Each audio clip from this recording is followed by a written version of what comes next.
2002 voter লিস্টে আমার আব্বার ভোটার কার্ডে লিস্টে এপিক নাম্বার আছে, আবার আমার আম্মার এপিক নাম্বার নাই, অনেকের এপিক নাম্বার নাই। আতঙ্কিত হওয়ার দরকার নেই। এপিক নাম্বার দেওয়ার দায়িত্ব আমার না সরকারের। ভুল করেছে কে? নামের বানের ভুলটা কে করেছে? সরকার ঠিক করবে। আমাকে আপনাকে চিন্তা করতে হবে না। নামের বানানের ভুলের জন্য আতঙ্কিত হবেন না। সরকারকে আমি টাকা দিয়ে রেখেছি, ওকে ঠিক করতে হবে। নাহলে কি হবে? আইনের লড়াই করবো, মাঠে মাঠে লড়াই করবো, জনগণকে সাথে নিয়ে মতুয়া থাকবে, দলিত থাকবে, আদিবাসী থাকবে, মুসলমান থাকবে, একসাথে সরকারের কাছ থেকে জবাব নেব।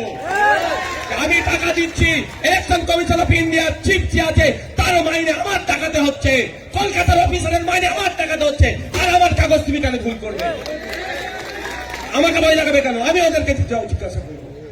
এরা ভয় দেখাচ্ছে আপনাদেরকে, বোঝার চেষ্টা করবেন। তাহলে কি হবে? এপিক নাম্বার থাকলে দেবেন, না হলে না থাকলে দেবেন না।